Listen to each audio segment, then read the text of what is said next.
Qatar ने भारत के पूर्व 8 नौसैनिकों को मौत की सजा सुना दी। इस बात को देश जानता है, लेकिन देश अब जानना चाहता है कि सरकार अपने लोगों को बचाने के लिए आखिर क्या कर रही है, क्योंकि ये नौसैनिक अगस्त 2022 से ही कतर की जेलों में बंद हैं। जेल में बंद करने की वजह जासूसी बताई गई, लेकिन अब तक खुलकर कोई भी सबूत नहीं दिया गया। खुलकर भारत सरकार के साथ अदालत का फैसला तक भी साझा नहीं किया गया। लेकिन कतर ने क्या किया है, क्यों किया है, इस वक्त ये जरूरी नहीं है। यहाँ जरूरी ये है कि हम आखिर कर क्या रहे हैं, हमारी सरकार क्या कर रही है इन लोगों को बचाने के लिए। क्योंकि खबरें ऐसी भी सामने आ रही हैं कि नौसैनिकों ने कभी कतर के लिए काम किया ही नहीं, और दूसरी खबर ऐसी है कि भारत सरकार ने वो काम कर दिया जिससे अपने लोगों को सरकार मौत से बचा लेगी।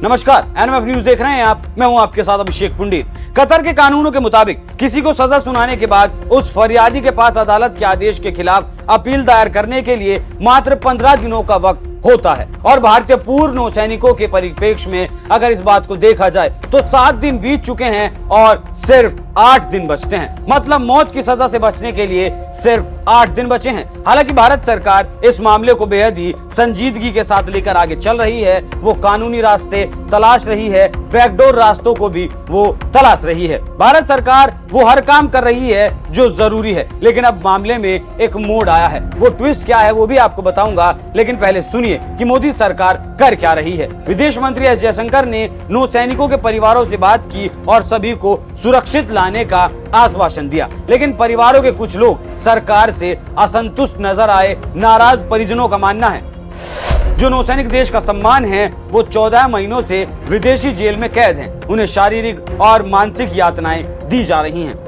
लेकिन सरकार का कहना है कि वो उनके लिए लगातार काम कर रही है, और ऐसा पता भी चलता है कि सरकार काम कर रही है। सूत्रों के हवाले से मिली जानकारी के मुताबिक भारत कतर को मनाने के लिए तुर्की की मदद ले रहा है। तुर्की के कतर के साथ शाही परिवार के साथ अच्छे संबंध हैं, इसलिए भारत सरकार ने उसे मध्यस्थता के लिए अप्रोच किया है। भारत सरकार ने मदद के लिए अमेरिका से भी बात की है। इसकी वजह यह है कि रणनीतिक तौर पर अमेरिका की कतर पर ज्यादा मजबूत पकड़ है। और ऐसा भी नहीं है कि सरकार सिर्फ इसी बिंदु पर काम कर रही है। इसके अलावा ऐसा कहा जा रहा है अगर ये कूटनीति नाकाम रहती है तो प्रधानमंत्री मोदी कतर के राजा तमीम बिन हमद बिन थानी के साथ अपने व्यक्तिगत संबंधों का इस्तेमाल करके उनसे बात करेंगे। लेकिन मामला यहाँ तक पहुँचा ही क्यों, इस बात को लेकर भी सवाल लगातार उठ रहे हैं। खबरें ऐसी भी सामने आ रही हैं कि इंडियन एक्स सर्विसमैन मूवमेंट नामक संस्था ने सैनिकों को छुड़ाने के लिए नवंबर 2022 से मार्च 2023 तक पीएमओ को 9 लेटर लिखे थे, लेकिन सरकार ने पहली बार जवाब दिया 5 अप्रैल 2023 को। और सरकार ने कतर पर इससे पहले बहुत ज्यादा जोर नहीं दिया, लेकिन यहाँ इस बात को भी समझना होगा कि कतर ने इन नौसैनिकों के बारे में भारत को बहुत ज्यादा जानकारी कभी मुहैया नहीं करवाई। पर्दे के पीछे ट्रायल किया गया और मौत की सजा सुना दी गई। तो जो लोग सरकार को गलत यहाँ ठहरा रहे हैं उन लोगों को मैं बता देना चाहता हूँ कि इनकी ट्रायल भी पर्दे के पीछे हुई है, और जब से इनकी गिरफ्तारी हुई है अगस्त से ही, तभी से भारत सरकार जो है इस मामले को संजीदगी के साथ ले रही है। लेकिन अभी भी भारत सरकार के पास हाई कोर्ट और फिर सुप्रीम कोर्ट जाने का वक्त बचा है, और उससे भी पहले सरकार पर्दे के पीछे से ही मामले को निपटाने की भी भरपूर कोशिश कर रही है। अब कतर किस तरीके से मानता है वो देखने वाली बात होगी, लेकिन नौसैनिकों के परिवार की तरफ से एक और दावा किया गया है, और वो दावा हैरत में डाल देने वाला है। ये दावा कतर के दावे को झूठा साबित करता है, और अगर ये दावा सही साबित होता है तो फिर कतर भारतीयों को सजा नहीं दे पाएगा। दावा एक परिजन ने किया है, नाम ना छापने की शर्त पर यह दावा किया गया है। द प्रिंट के हवाले से ऐसी खबर सामने आई है।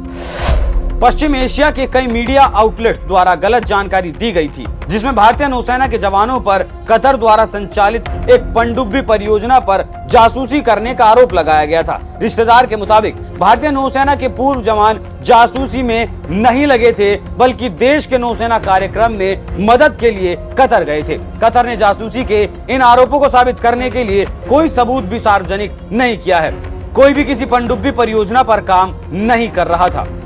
परिजन ने जो कहा है उसके मुताबिक वो किसी भी पनडुब्बी परियोजना पर काम नहीं कर रहे थे, बल्कि देश की मदद करने के लिए वो कतर गए थे। और अगर इस दावे में जरा सी भी सच्चाई है तो फिर कतर में फंसे भारतीयों को वतन वापस लाना भारत सरकार की नैतिक जिम्मेदारी है, बल्कि भारत सरकार को लाना ही होगा। और भारत सरकार इस दिशा में काम भी कर रही है। भारत सरकार हर कोशिश कर रही है, वो कूटनीति हो, बैकडोर हो, अमेरिका की बात हो या फिर तुर्की जैसे देशों से बात करना हो, वो सब कुछ कर रही है, क्योंकि भारत सरकार बखूबी जानती है अगर जरा भी ढिलाई की गई तो कुछ भी हो सकता है। यहाँ याद रखना चाहिए कुलभूषण जाधव का केस, जिनकी फांसी की सजा को टाल दिया गया था। और साथ ही कतर भी इस बात को बखूबी जानता है, अगर उसने किसी भी कारण से भारतीयों को सजा दे दी तो भारत तो कतर के रिश्ते हमेशा हमेशा के लिए खराब हो जाएंगे। और इस दिशा में भारत कतर से गैस लेता है वो तो कहीं ना किसी खाड़ी देश से अपनी गैस की पूर्ति कर लेगा, लेकिन कतर के लिए अनाज का इंतजाम करना